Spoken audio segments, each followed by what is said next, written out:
Hey everybody, we're back in the garden. It's late May and lots has happened.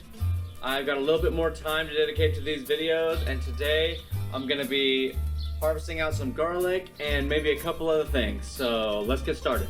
Okay, so I've decided to go ahead and harvest out all the garlic in this bed for a couple reasons.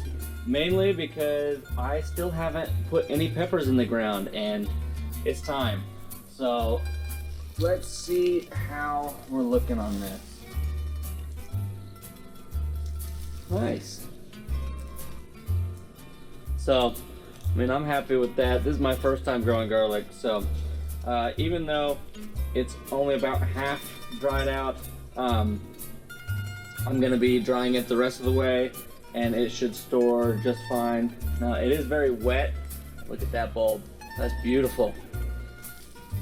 It stormed all night last night, and that's one of the reasons I want to get this out, because I don't want this garlic getting rotted in the ground as it starts to dry out. So I'm just going to go ahead and get it all out now. Make some room in my garden for some other stuff, and then get this on to its next step, which will be to cure it.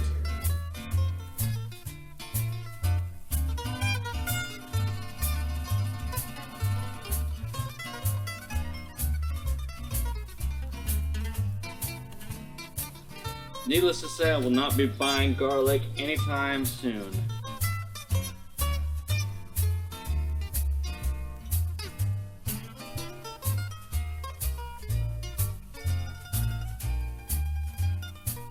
I don't know if I accidentally planted a compound clove or something, but it's got like the main one and then it's got two offshoots. Weird.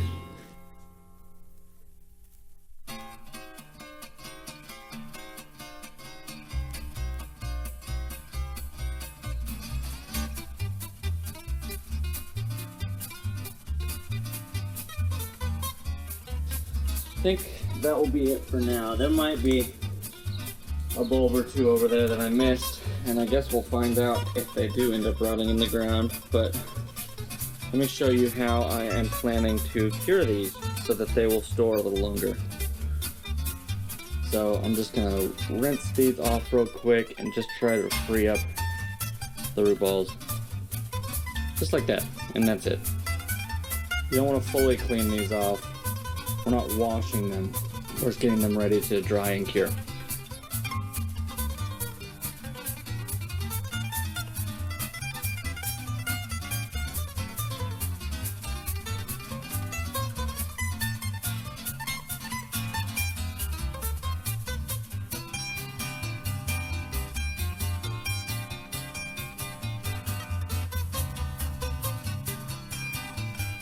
Okay, there you have it. So I'm gonna wait until these fully dry all the way up to the bulbs on the stems, and then cut off all the root hairs and get them ready for whatever is next. Some of them will be stored, some of them might make some garlic powder or something else. We're gonna have to get creative on how we use garlic in this house, because this is probably more than a year's worth of garlic for us. So that is the garlic. Let me show you what we're dealing with here. So some of these are still recognizable. I can see that this is a ghost pepper, which is good to know. That will be a very hot surprise. Poblano. But some of these, this is unreadable, completely gone. Shishito. Unknown, completely faded. And on top of that, I had an issue with one of the greenhouses that I attempted. I'll have to deal with some kind of story time about the greenhouse saga. But for how much I paid for this is an excellent solution.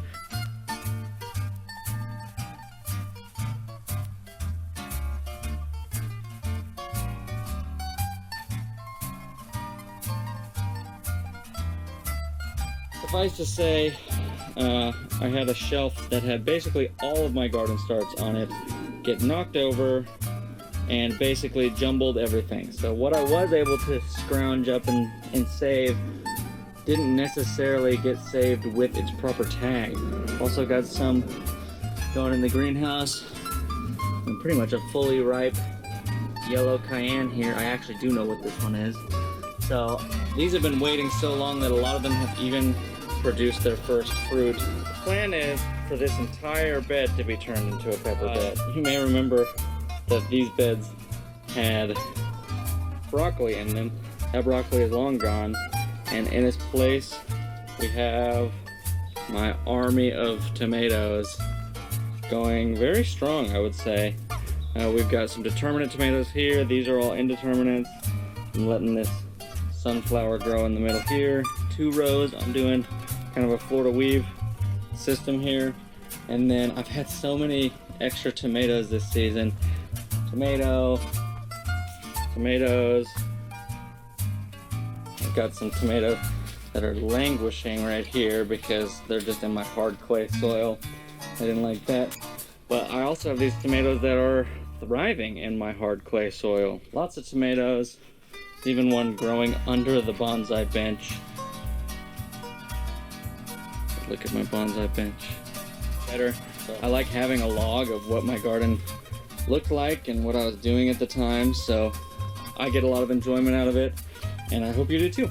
Okay, it's a hot summer day. It's been about 2 months, I think, and my garlic has fully dried out. I've eaten some of it.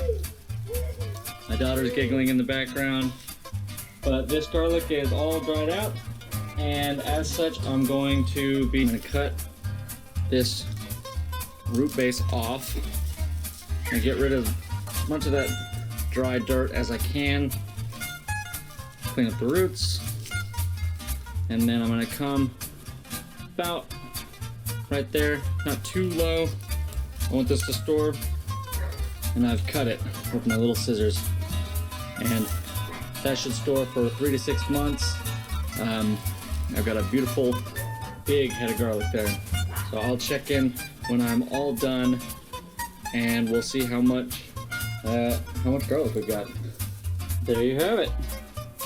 I won't be buying garlic anytime soon. Might dehydrate some and make garlic powder. It will eventually go bad. Maybe some of it, if it stores well enough, will become next year's garlic.